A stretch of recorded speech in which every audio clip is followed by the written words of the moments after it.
지금 우리가 요한복음을 지금 계속 강해하고 있는데 오늘은 좀 요한복음을 쉬고 창세기 우리가 읽은 5장 21절부터 24절을 중심으로 우리도 에녹처럼 살 수 없을까 이런 제목으로 말씀을 전해드리려고 합니다.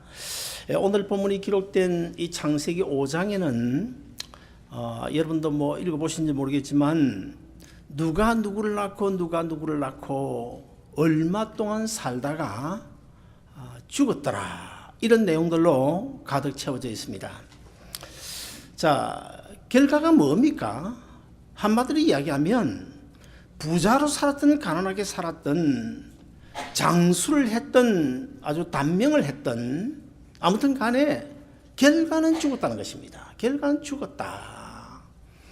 자, 우리가 성경을 읽을 때 흔히 이런 말을 하지 않습니까? 오늘 이 창세기 5장은 읽으면 누가 누구를 낳고 얼마 동안 살다가 죽었다 계속 그런 말만 나오니까 별로 은혜가 안 된다. 이게 무슨 말인지 왜 성경에다 이런 걸 기록해 놓았을까? 이런 말을 하는 사람들이 간혹 있지만 성경 창세기 1장 1절부터 요한계시록 마지막까지 사실은 그 어떤 내용이라도 그 내용 속에는 하나님의 놀라운 뜻이 숨겨져 있음을 우리가 발견할 수 있어야 됩니다. 자, 그러면 오늘 본문 가운데서 우리가 무엇을 발견해야 될까요? 자, 하나님을 모르고 사는 사람이 얼마나 절망적인지라는 사실을 우리가 발견할 수가 있어야 됩니다. 하나님 모르고 사는 그런 그 악한 시대에 누가 누구를 낳고 얼마 동안 살다가 결국 다 죽었는데 그 가운데 오늘 본문에 보면 에녹이라는 사람하고 그리고 5장 마지막 절에 가서 노아라는 이 두 사람 정말 위대한 신앙인이 등장을 하고 있습니다. 그 가운데 특별히 오늘 본문의 주인공인 에녹은 300년 동안 하나님과 동행하면서 살았습니다. 그러던 그 어느 날 하나님께서 이 에녹을 산채로 하늘나라로 데려가시는 정말 놀라운 일이 벌어졌죠. 자, 그래서 이 에녹은 이 땅에 수없이 많은 인류들 가운데서 산채로 죽음을 보지 아니하고 들림 받은 두 사람, 오늘 본문에 에녹하고 그리고 또 한 사람 누굽니까? 엘리야죠. 이 두 사람 중에 한 사람입니다. 어떤 인류 역사학자에 의하면 우리가 살고 있는 이 지구상에 도대체 얼마나 많은 사람들이 왔다가 죽었을까? 한 1000억 명 정도 된다. 그런 기록을 제가 본 적이 있습니다. 그러나 그것은 정확하지 않습니다.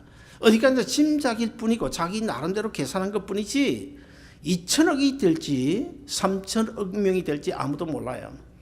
아무튼 간에 지난 수천 년 인류 역사 가운데 그 많은 사람들 가운데서 죽음을 보지 아니하고 산채로 들림을 받은 두 사람 중에 한 사람 에녹이 바로 오늘 본문의 주인공인데 저는 이 시간 이 에녹의 일생을 우리가 한번 살펴보는 가운데 나도 에녹처럼 살 수는 없을까 이런 제목으로 말씀을 드리고 싶은데 오늘도 성령 하나님께서 저와 여러분의 심령을 터치하심으로 은혜 충만한 시간 되시길 주의 이름으로 축원드립니다.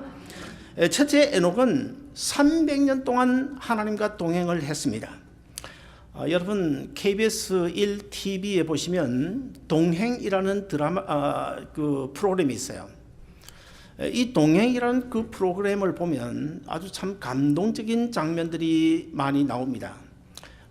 신체의 어떤 부자유로 인해 가지고 자기 마음대로 살아갈 수 없는 그런 사람들의 손이 되어주고 발이 되어주면서 그 어떤 숱한 어려움 가운데도 함께 살아가는 사람들, 그들을 취재해서 방영을 하고 있는 것이 바로 동행이라는 프로그램인데 정말 아주 마음이 짠한 그런 감동적인 장면이 거기에 많이 나오고 있습니다.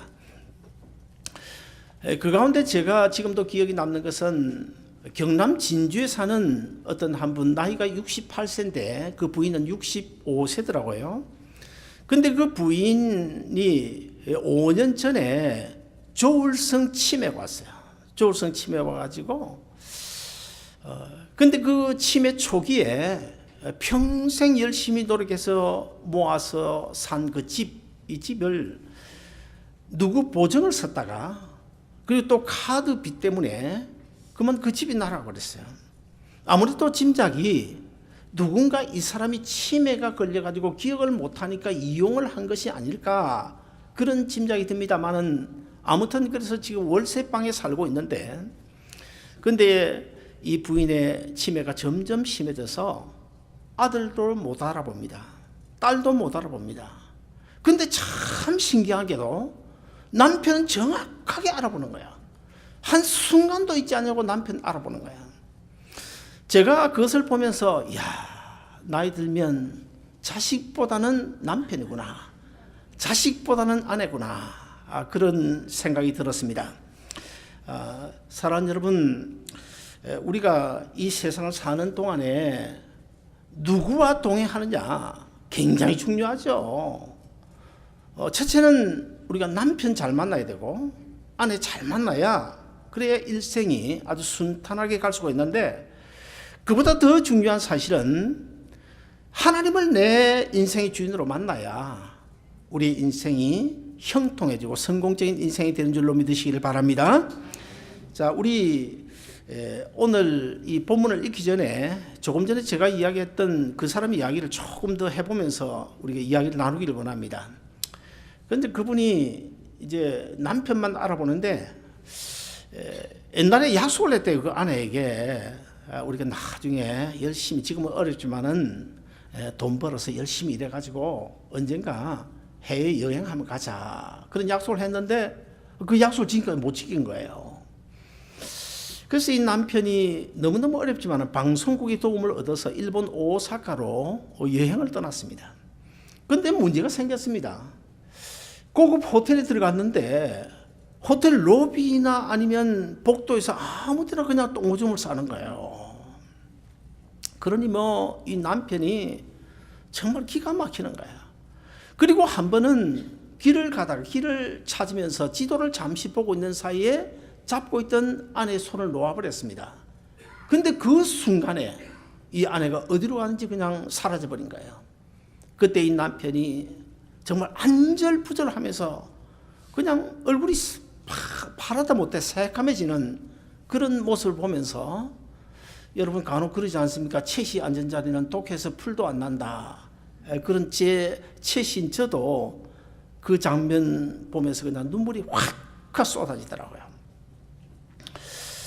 자, 오늘 본문 21절 22절을 다시 한 번 더 우리 읽어보시겠습니다. 오늘 본문 21절 22절요. 같이 읽습니다. 시작. 에녹은 65세에 무드셀라를 낳았고 무드셀라를 낳은 후 300년을 하나님과 동행하며 자녀를 낳았으며 그가 365세를 살았더라. 자, 여기 보면 이 동행이라는 단어가 나옵니다. 이 동행이라는 단어를 제가 찾아보니까 히브리어로 하라크라고 그러는데 이 하라크의 뜻이 뭐 한 몇 가지가 있습니다만 그 중에서 아주 중요한 뜻 하나가 있는데 이것은 자신의 걸음을 하나님께 맞춘다 그런 뜻이에요. 무슨 말인가 하면 이 동행이란 뜻은 내가 한 발짝 두 발짝 내 인생의 걸음을 떼어놓을 때마다 내 생각대로 내 주관대로 걸어가는 것이 아니라 하나님의 뜻에 맞추어서 걸어가는 것이 바로 동행이라는 것입니다. 한마디로 이야기하면 하나님이 가시는 곳까지 같이 가고 하나님이 서시는 곳에 나도 서는, 그래서 오직 하나님 중심으로 살아가는 것, 이것이 동행인데 오늘 본문의 주인공인 에녹은 5년 10년 동안 하나님과 동행한 것이 아니고 무려 300년 동안 365세로 죽었는데 죽는 중에 하늘나라 들림 받았는데 하늘나라에 들림 받는 그때까지 하나님과 동행을 했다. 우리 한진영 권사님이 금년에 90세 생신을 맞이해서 그래서 이남 6년대요. 호주에 있는 따님을 비롯하여 시애틀에 있는 아들 내외 그리고 손자 손녀들이 지금 오늘 이 자리에 다 모였습니다. 오늘 2부 예배 끝나고 나면 친교실에서 아주 큰 잔치를 하게 되는데 제가 우리 한진영 권사님 우리 교회가 개척하고 그때는 다른 교회 다니셨습니다마는 매일 새벽기도 우리 교회 나오셨어요. 그래서 제가 권사님을 늘 새벽마다 픽업을 해서 지금까지 18년 왔습니다마는 그래서 어느 정도는 제가 권사님에 대해서 알고 있습니다. 잘은 몰라요.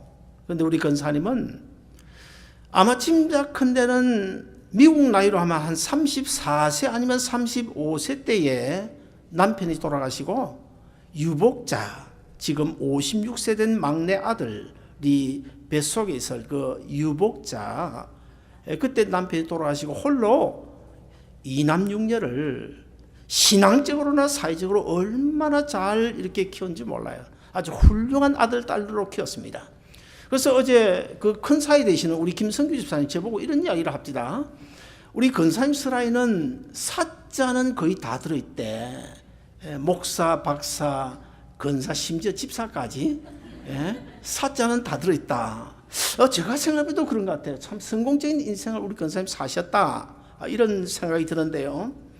자, 우리 근사님은 지금까지 90년 살아오면서 한 번도 헛된 길로 가지 않냐고 오직 주님 십자가 붙들고 주님과 동행해 왔기 때문에 아마 이런 큰 복을 받은 줄로 믿습니다.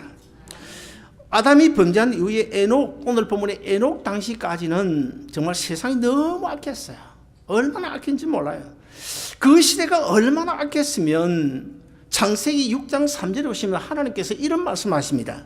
여호와께서 가라사대 나의 신이 영원히 사람과 함께 하지 아니하리니 이는 그들이 육체가 됨이라. 이는 그들이 육체가 되었다. 무슨 말입니까? 하나님이 도저히 함께 할 수 있는 사람이 아니라는 것입니다.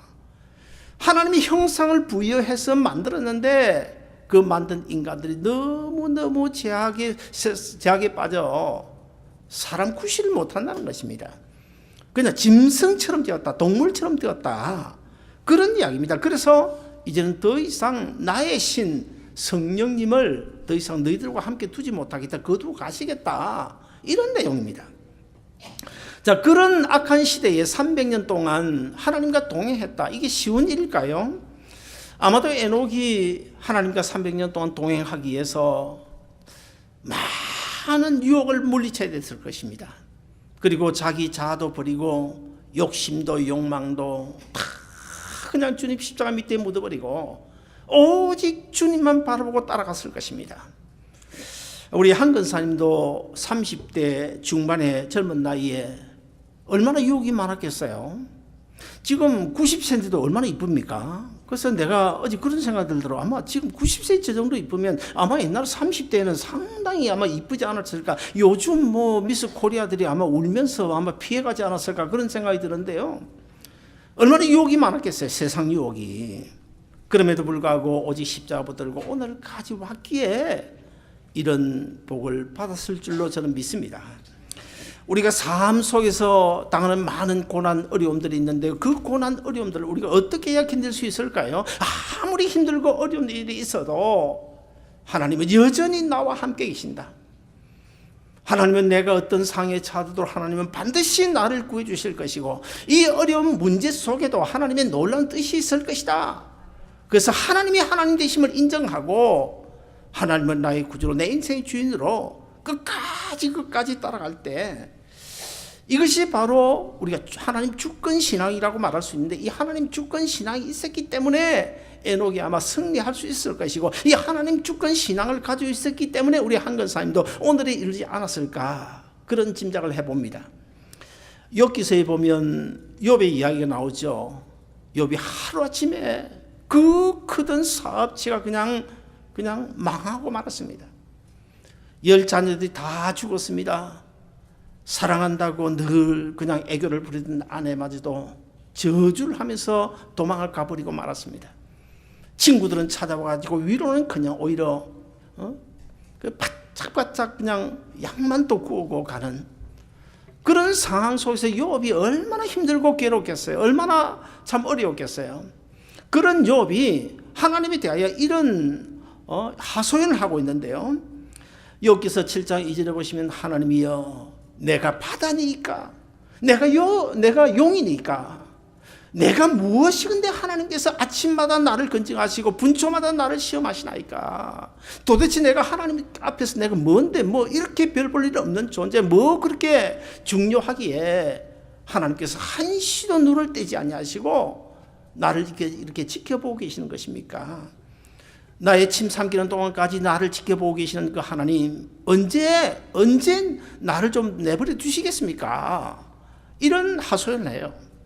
여러분, 우리는 그 욥이 참 안타까워서 그런 하소연을 했다 그렇게 생각하고 넘어갈지 모르겠지만은 이 본문을, 이 말씀을 잘 묵상을 해보면 그 하소연 속에, 그 고백 속에 하나님에 대한 주권 신앙, 하나님은 여전히 살아계시고 임마누엘로 에벤네셀로 마하나임으로 하나님은 살아계셔서 나와 함께 계시는 내 인생의 주인 되신 그 하나님 주권 신앙이 분명했음을 우리가 그 말씀 속에서 발견할 수 있어야 되는 것입니다. 사랑하는 여러분, 우리가 주님과 동행하는 이상 하나님은 어떤 경우에도 우리를 버리지 아니하십니다. 분명히 약속하고 계십니다. 그리고 우리 앞에 부닥쳐오는 그 어떤 어려운 문제 속에도 우리가 시간 지나놓고 보면 나를 향하신 내 믿음을 더욱더 한 단계 업그레이드하기 위하여 주시고자 하시는 그 분명한 뜻이 있다는 사실을 꼭 기억하고 우리는 욥처럼 에녹처럼 끝까지 주님과 동행하는 여러분 되시기를 주의 이름으로 축원드립니다. 둘째로 에녹은 하나님을 기쁘시게 하면서 살았습니다. 일평생. 에녹의 가나에는 오늘 본문 외에도 히브리서 11장 6절에 기록되어져 있고 그리고 또 유다서 14절, 1장 14절, 15절도 기록이 되어져 있습니다. 자, 히브리서 11장 5절을 우리 한번 같이 읽어볼까요? 같이 읽습니다. 시작. 믿음으로 에녹은 죽음을 보지 않고 옮겼으니 하나님이 저를 옮기심으로 다시 보이지 아니하니라. 저는 옮기기 전에 하나님을 기쁘시게 하는 자라 하는 증거를 받았느니라. 자, 에녹은 평생 하나님을 기쁘시게 하며 살았어요. 평생. 자, 그러면 에녹이 어떻게 하나님을 평생 기쁘시게 하며 살 수 있었을까? 그 답이 바로 히브리서 11장 6절에 보면 나오는데 하나님께 나아가는 자는 반드시 그가 계신 것과 또한 자기를 찾는 자들에게 상 주시는 이심을 믿어야 할지니라. 하나님은 지금도 여전히 살아계시고 내가 주님을 찾고 주님과 동행하고 주님만 의지하고 주님을 기쁘시게 살면 반드시 하나님께서 나에게 상을 주실 것이다. 이런 믿음이 있었기 때문에 에녹이 하나님과 동행할 수 있었던 것입니다. 하나님이 살아계신 것을 믿는 믿음, 우리가 주님을 믿고 섬기면 나중에 하늘에 상 주실 것이라고 하는 믿음, 그 믿음이 없으면 절대 우리는 주님과 동행할 수 없고요, 주님을 기쁘시게 할 수 없습니다. 언젠가 제가 새벽기도에 좀 오래됐습니다. 새벽기도를 마치고 우리 한 권사님을 모시고 부인 아파 집으로 이제 가는데 차 안에서 우리 권사님 기억이 날지 안 날지 모르겠어요. 저보고 이런 이야기를 했어요. 저는 지금 한 10년 다 돼가도 기억을 하고 있어요. 어떤 이야기를 했는가 하면 우리 그 노인 아파트에 많은 어른들이 사는데 그 할머니들이 한 10명 모여가지고 개를 한대요. 그래서 내가 아니 무슨 이 권사님 개를 하시나 그렇게 생각했더니 이 개가 뭐 돈 넣고 돈 찾는 개가 아니고 밥 먹는 개를 한대요.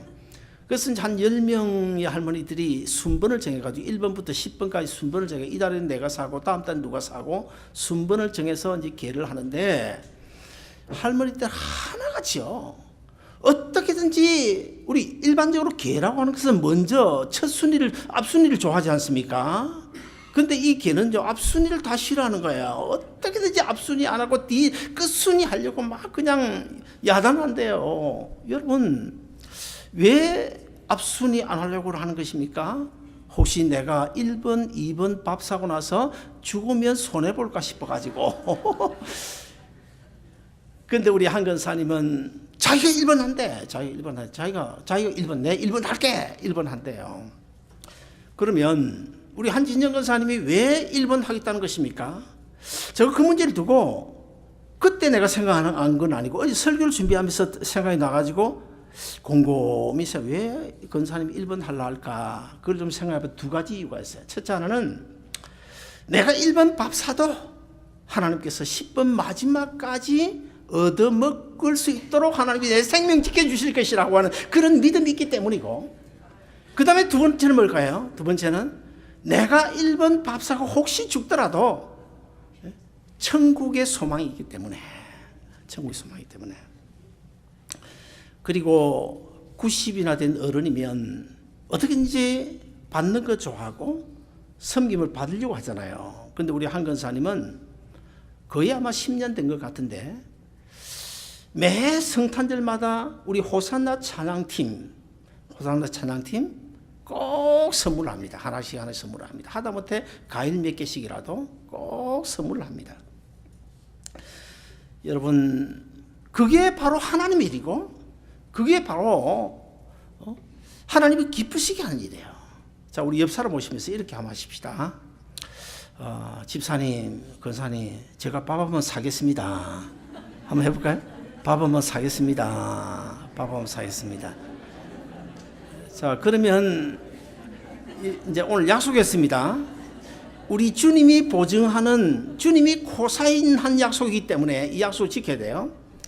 금년 중으로 못하더라도 내년까지는 꼭 이 약속을 지키시기를 바랍니다. 자, 우리도 한번 좀 생각을 해봐야 됩니다. 내가 과연 하나님을 기쁘시게 하는 삶을 살고 있을까? 주님의 마음을 슬프게 하는 것은 아닐까? 주님의 몸인 교회에 어려움을 주는 그런 입장에서 일하고 있는 것은 아닐까? 우리 교회는 뭐 그런 삶 전혀 없습니다만은 한번 좀 생각해 봐야 돼요. 그래서 사도 바울은 에베소서 5장 10절을 보시면 이렇게 권면하고 있습니다. 주께 기쁘시게 할 것이 무엇인지 한번 시험을 해봐라. 내가 설사 어렵고 힘든 가운데서도 주님이 원하신다면 이 주님이 원하시는, 주님이 기쁘시게 하는 이 일을 내가 했을 때에 나중에 손해가 될까 아니면 축복이 될까 한번 시험해 보라는 거예요. 한번 시험해 봐라. 사랑 여러분, 길지 않은 인생길, 내 영혼 문제와 직결되지 않는 그런 문제에 너무 신경 쓰지 마시고 어떻게든지 에녹처럼 하나님을 기쁘시게 하는 그런 삶을 살아가시기를 주의 이름으로 축원드립니다. 마지막으로 에녹은 의로우신 심판주 하나님을 믿고 살았습니다. 에녹은 65세 무두셀라 낳았다고 지금 기록하고 있어요. 65세. 그런데 65세 무두셀라 낳은 이후부터 하나님께서 데려가시는 365세까지 300년 동안 하나님과 동행을 했어요. 자, 그렇다고 보면 성경 어디에도 65세 이전, 이 무두셀라를 낳기 이전에 하나님을 기쁘시게 하는 삶을 살았다, 하나님과 동행했다, 그런 기록이 없어요. 그러므로 이 에녹은 무두셀라 아들을 낳는 그 순간이, 그 시점이 바로 어쩌면 인생의 터닝 포인트가 된 거예요. 세상살이에서 하나님과 동행하는 삶으로 터닝 포인트가 된 것입니다. 어느 날 하나님께서 에녹을 부르십니다. 에녹아, 지금 이 세상이 너무 악하구나. 나는 의로우신 공의의 하나님 아니냐. 그러므로 도저히 더 이상 이 세상을 두고 볼 수가 없구나. 내가 이 세상을 심판해야 되겠는데 내가 이 세상을 심판하는 그 징조를 너에게 미리 좀 보여주마. 내가 아들을 낳을 것인데 그 아들을 무드셀라라고 이름을 지어라. 무드셀라의 뜻이 무엇인가 하면 그가 죽으면 심판이 온다, 그런 뜻입니다. 내가 아들을 낳을 텐데 아들 이름을 무드셀라로 지어라. 드디어 이 에녹이 아들을 낳았어요. 하나님께서 말씀하신 대로 그가 죽으면 하나님의 심판이 임한다. 무드셀라라고 이름을 지었습니다. 무드셀라라고 이름을 지어놓고 이 아이가 3살, 5살, 10살 계속 성장해 가는데 아들을 부를 때가 뭐가 하루에도 몇 번씩 있잖아요. 그 아들 이름을 부릅니다. 무드셀라야, 무드셀라야 하고 아들 이름을 부를 때마다 무엇이 생각이 났겠어요? 하나님께서 말씀하신 대로 내 아들 무드셀라가 죽으면 하나님께서 이 세상을 심판하실 것이다 고 하신 그 하나님의 말씀이 기억이 나는 거예요. 그래서 이 에녹은 무두셀라 아들의 이름을 부를 때마다 하나님의 의로우신 하나님의 심판을 늘 기억을 하면서 살았습니다.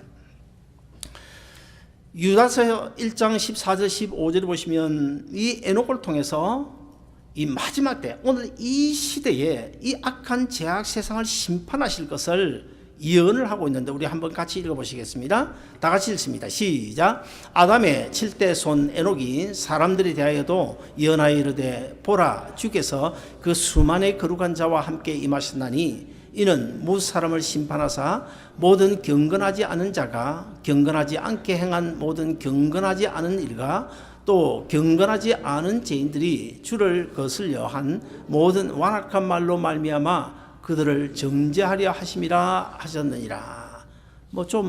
난해 좀 어렵습니다. 내용이 좀 어려운데, 자, 무슨 말입니까? 마지막 최후, 바로 오늘 이 시대를 이야기하는 것이 아닐까 저는 그렇게 생각해요. 물론 에녹 그 당시를 위해서도 하신 말씀이지만은 바로 주님 오실 날짜가 멀지 않은 이 시대를 향하여 우리 주님께서 경고하신, 에녹을 통하여 예언하신 말씀인데 무슨 말입니까? 우리 주님께서 이 세상이 너무 악해서 이제는 세상을 심판해야 되겠다. 그 날짜가 정해지면 심판주로 오실 그 예수님이 천사와 더불어서 이미 구원 얻은 거룩한 성도들과 더불어서 이 세상에 오셔서 거룩하지 않은, 아직도 죄 가운데 헤매고 있는 불의한 사람들을 심판하실 그 날이 오게 될 것이다. 이런 예언을 에녹 시대에 벌써 하셨어요. 에녹은 아들이 죽을 때 심판이 있을 것이라고 분명히 믿었습니다. 자, 아들이 죽을 때 심판이 있을 것이다. 그걸 믿으니까 더욱더 어떻게 하나님을 기쁘시게 하는 그런 삶을 살지 않을 수 있습니까? 어떻게 주님과 동행하지 않을 수 있나요? 더더욱 날마다 순간마다 아들의 이름을 부를 때마다 하나님의 심판이 임할 텐데 이것을 염두에 두고 살았습니다. 창세기 7장 11절 12절을 보시면 놀라운 일이 벌어지죠. 노아가 600세 되던 그날 홍수를 내려가지고 세상을 심판하지 않습니까? 자, 노아가 태어났을 때에 이 무두셀라의 나이가 얼마인가 하면 369세였습니다. 에녹의 아들 무두셀라의 나이가 369세였는데 에녹에게 주신 말씀, 내 아들 무두셀라가 죽을 때에 내가 세상을 심판하실 것이다. 그런데 노아가 600세 때에 홍수 심판이 내리지 않습니까? 그러면 이 무두셀라가 369세에 노아를 낳았는데, 그러면 369 플러스 600세 하면, 노아 600세 하면 얼마 됩니까? 안 돌아가요? 안 돌아가요? 969세죠. 969세. 성경에서 제일 오래 산 사람이 몇 세입니까? 969세죠. 자, 정확하게 무두셀라가 969세 살고 969세 될 때 노아가 600세 되고, 그때 하나님께서 정확하게 홍수로 세상을 심판했다. 사랑하는 여러분, 에녹은 믿음으로 300년 동안 하나님과 동행했습니다. 에녹은 주님께서 부르신 그날까지 300년 동안 주님과 동행할 뿐만 아니고 하나님을 기쁘시게 하는 삶을 살았습니다. 그러다가 에녹이 어떻게 됐나요? 산채로 하늘나라로 들림받는 놀라운 축복을 받았습니다. 사랑하는 여러분, 우리도 에녹처럼 남은 인생길 날마다 순간마다 우리가 하나님과 동행하면서 이 동행이란 뜻 가운데 아까도 이야기했지만 하나님이 가시는 곳까지 가고, 하나님이 서시면 거기에 서고, 하나님이 또 가시면 가고 하는 이런 삶, 이런 동행의 삶을 살고, 그리고 어떻게든지 무슨 일을 하든지 이 일을 하면 내가 하나님께서 과연 기뻐하실까, 기뻐하지 않을까, 이것을 먼저 우리가 생각하고 우리가 이 에녹의 발자취를 따라서 하나님과 동행하며 하나님 기쁘시게 하는 삶을 살다가 에녹처럼 나중에 우리 주님 오실 때 다 들림 받을 수 있는 여러분 모두 되시길 주의 이름으로 축원드립니다. 기도하겠습니다.